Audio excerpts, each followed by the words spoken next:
Hello YouTube world, my name is Nicholas Montez, and you're watching my YouTube channel, Nicholas Montez. Welcome back to a YouTube channel video, everybody. I'm so excited to have y'all back here together again. And in today's video, we're going to be doing a very great video because today, well technically yesterday, was the last day of the winter movie season for 2021 and 2022 movies. And that means today starts my spring break, and that means the spring movie season started. So today, I'm going to stop and rank all 57 retro 2021 through 2022 winter movie season movies from the worst to the best. Let's go ahead and get started now. Coming in number 57 is Bad Grandpa. If you see my review, you know my thoughts, but this movie is absolutely awful. It pretty much is the worst Jackass movie that I've seen, and it's the only one. But I have faith that the other ones can be much funnier with stupider stuff. And the entire plot line of this movie just does not make sense. And the fact that it feels like a documentary and it has dumb stuff going on just feels so weird. Number 56, Home on the Range. I thought that this was easily one of the worst Disney movies I've ever seen. It's just, there are some cool animation and some cool action, but it's like, what exactly is the whole concept of this movie? Pretty much everybody just looks at this as the cow Disney movie. That's pretty much what everybody looks at this as. The cast is pretty good, but it's pretty much just awful from there. 55, Oliver and Company. A very disappointing Disney film that I think just does not work on any level that it's going for. Now, I do like certain stuff that I thought this film did well. The animation is pretty good, but it pretty much does so many stuff with having this story about a cat that's being abandoned, and then it deals with them meeting a dog, and then introducing these characters, and then having all this evil storyline, and the rich family, and then it just has too much stuff going on, and then it tries to compile all together, and it's not really a good story, and you don't really care about any of the characters, so it was just a film that was a waste of time. So even though I did watch it, I can at least talk about the bad stuff about it. 54, Dunkirk. Probably the most disappointing Christopher Nolan film of all time because of what they did with the story and the characters. The only thing I really liked about the movie was the special effects. That's the only thing I liked from this film. And Tom Hardy, I didn't even care, and he's like the only actor I know from this movie. So, it's pretty bad. 53, Chicken Little. I thought that this was another pretty fun. It's bad, but then it loops around to where it's good again. And this is my film that I feel like does that. And there's parts of it that I think are very funny, especially when he's like, who are we talking about? Like that scene just makes me crack up every single time. But then there's just awkward moments and a very weird story, and character designs are awful. And the fact that this was like one of the first computer animated films from the Disney Animation Studios was it just looks bad. And it's a very weird storyline. And so, there are some cool moments with Chicken Little's character, but everything else just falls flat. 52, Transformers Dark of the Moon. Pretty kind of forgettable movie that I just don't think really does anything. The only thing I liked about this movie was the action sequences. That's it. You don't care about the characters. The cast was pretty good, but everything else just falls flat for me. 51, President's Day. My President's Day movie pick for President's Day 2022. And I think the only thing I liked about this movie was that you got to see familiar presidents from other past timelines. And that's the only good thing about this movie. 50, King Arthur, Legend of the Sword. There are some cool special effects and action sequences and a cool cast. But the story itself kind of goes like it's this big drama action movie. And it tries to do too much with fantasy. And I don't really think it worked like that. 49, Cheaper by the Dozen 2. I thought that this was a kind of disappointing sequel to the original Cheaper by the Dozen, which even then I wasn't the biggest fan of the original Cheaper by the Dozen from 2003. But it is still kind of fun, and it does have a fun twist when you add Eugene Levy into the mix. But the fact that they just go on to this road trip just to have more bad shenanigans of these kids doing more bad things just seems so weird. 48, Jumanji, the one from 1995. I actually watched this movie because I was watching Zathura, because I'm trying to watch John Favreau's films to do a big ranking, and this is easily probably the most disappointing Jumanji film ever, as it was the first one that was adapted from the book. Because I think the only thing I liked about this movie was Robin Williams. And the whole concept of it, kind of like going into the world and stuff like that, just made it kind of confusing, and you didn't really care about the premise at all. So it was disappointing through that. 47, Batman vs. Superman, Dawn of Justice. You know, as Batman films go, I think there are other Batman movies that I would probably go watch and rewatch more. But this is a film, because it's taking place in a cinematic universe that kind of just started, honestly. It feels weird because it feels like a Batman movie, but then it feels more like a Man of Steel sequel, a Superman movie. And that's kind of weird when you're doing a Batman movie when you have Batman as one of the main characters. So that's kind of one of the weird parts of this movie. But at the same time, there's still some cool action, some very cool introductions to these characters that I still love. So there are some cool stuff I did like about this film. 46, Cheaper by the Dozen.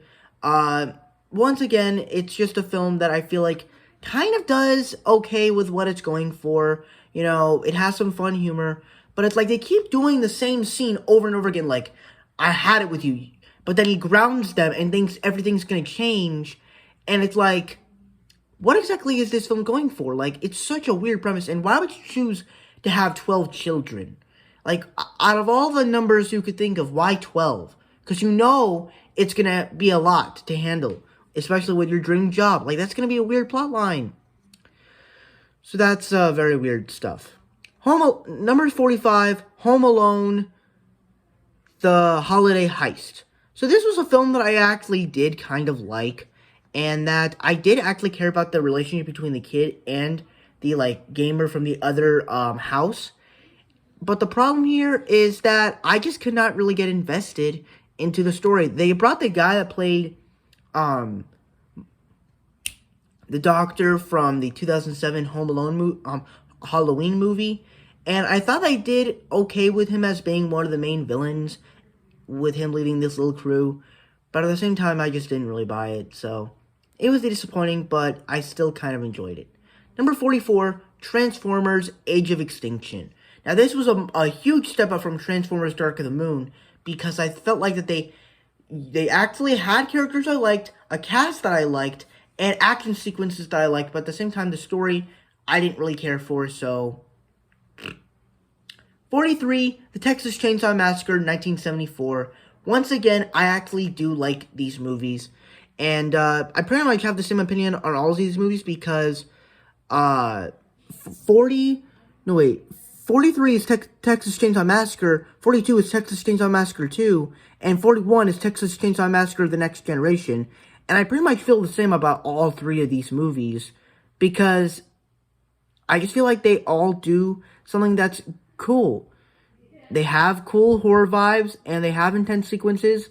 They do good at all of that, so, yeah. 40, The Hateful Eight. Now, this is the first Quentin Tarantino film that I actually ever saw, and I thought it did pretty well with what it was going for. The cast is great, and they have a lot of Marvel actors in here, like with Samuel L. Jackson, Walton Goggins, the guy that played Abomination in The Incredible Hulk. I mean, they have a stacked cast. The ending at the end with Walton Goggins sending a letter to his mom was pretty heartfelt and kind of gave me some Green Mile vibes. I don't know why, though. 39, Scream 2. I thought it was a good sequel to the original Scream, but if I'm being honest, it just felt like the original film, except with new little twists added that I didn't really care for. 38, The Black Cauldron. This was a film that I don't understand why everybody hates it so much.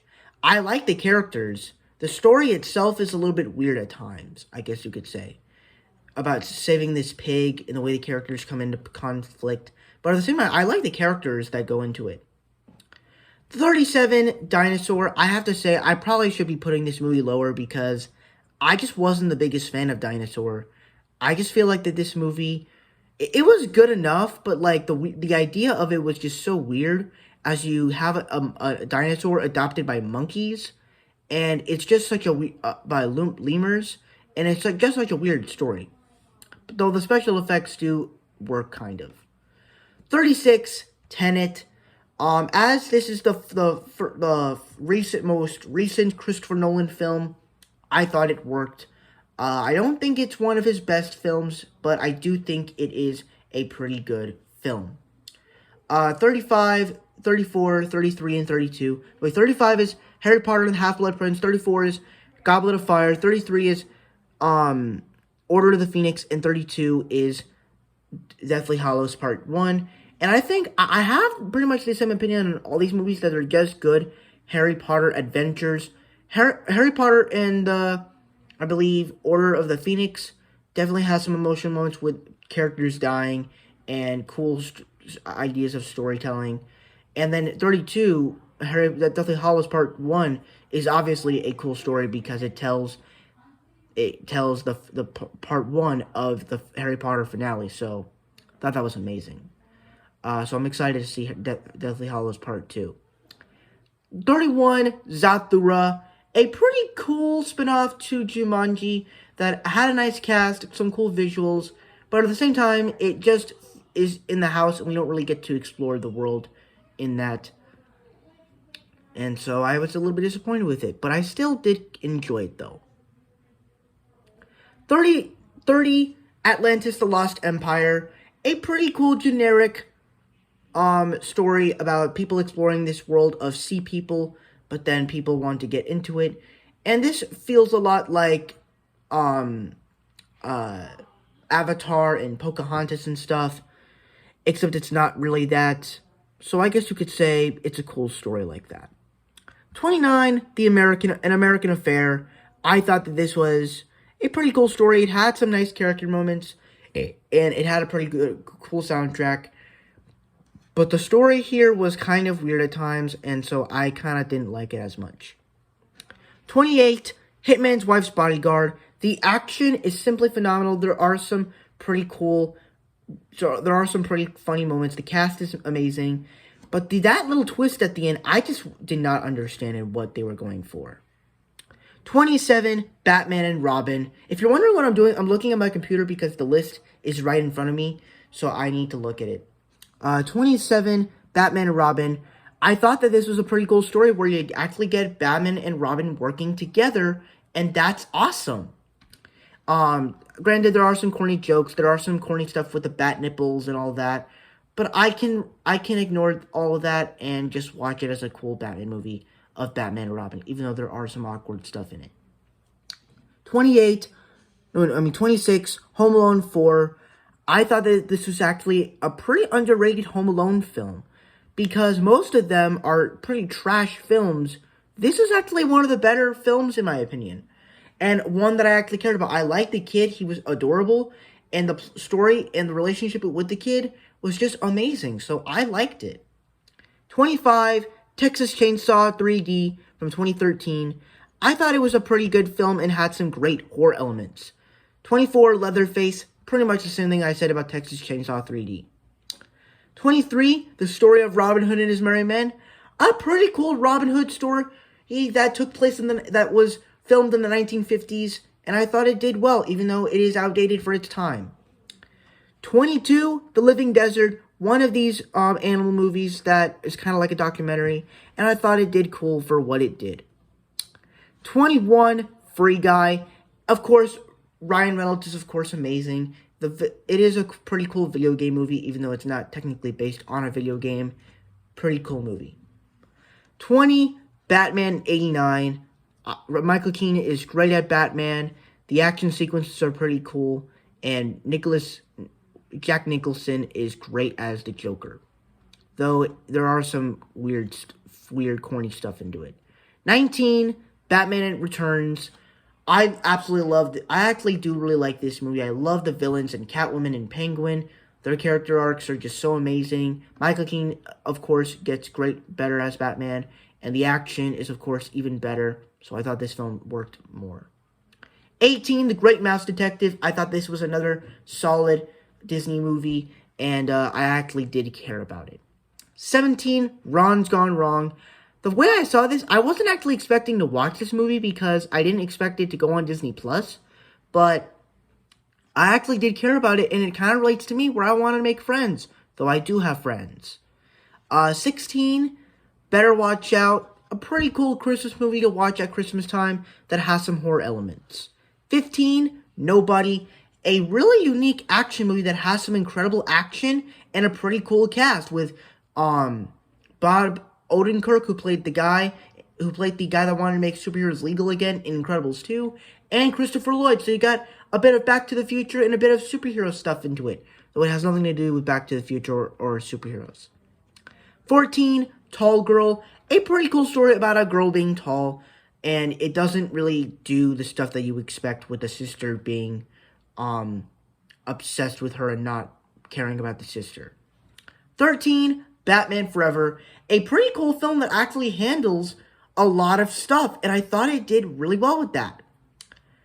12, The Fault in Our Stars, a really emotional film that I feel like you cared about the story and their relationship. Like, you cared about the story and all their character stuff besides the relationship themselves. So that's an interesting part about a romance movie.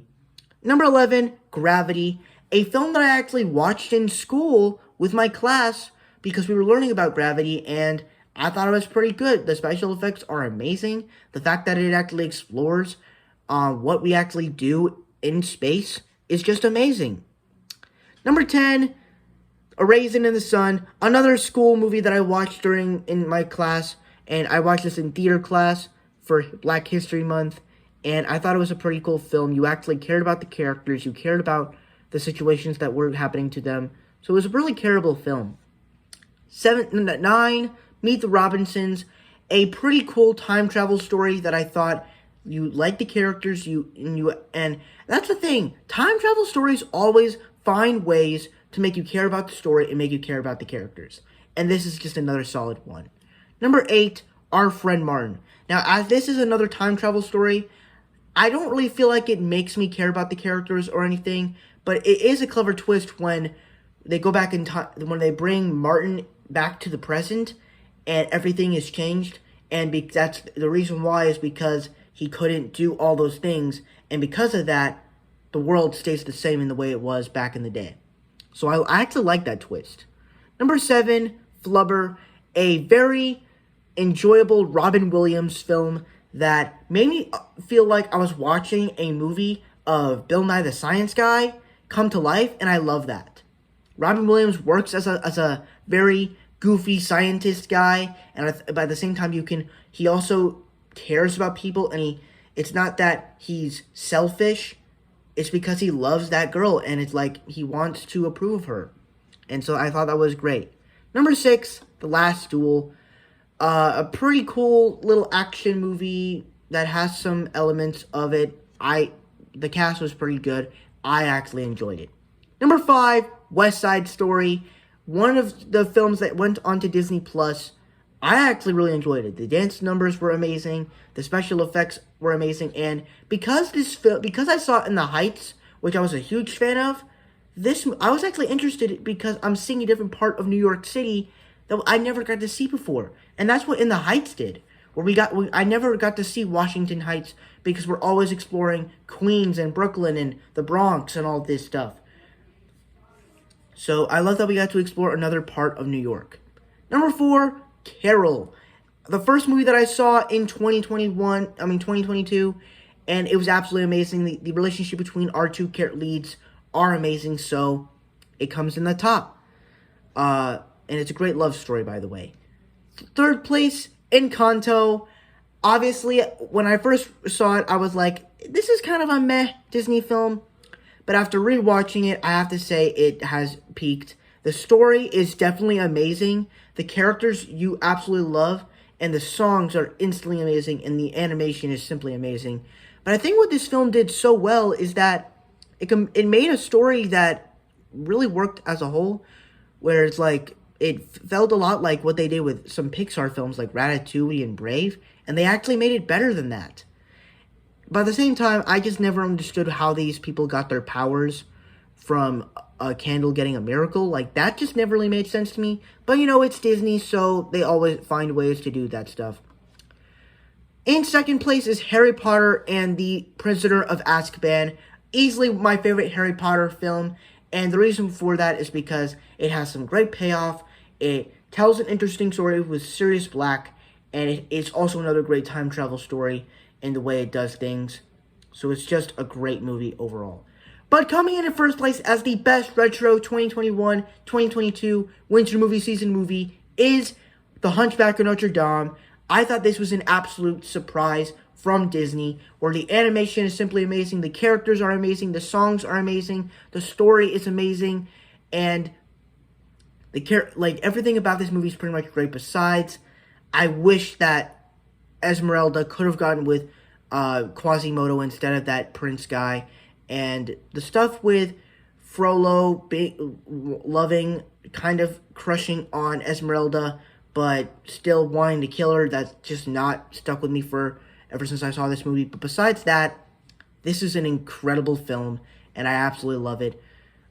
So that's my ranking of all 57 retro 2021-2022 winter movie season movies. Thank you guys so much for watching. I hope you enjoyed. Don't forget to like, comment, and subscribe. All my social media stuff is in the About section over there. And I'll see you guys in the next video. Bye-bye.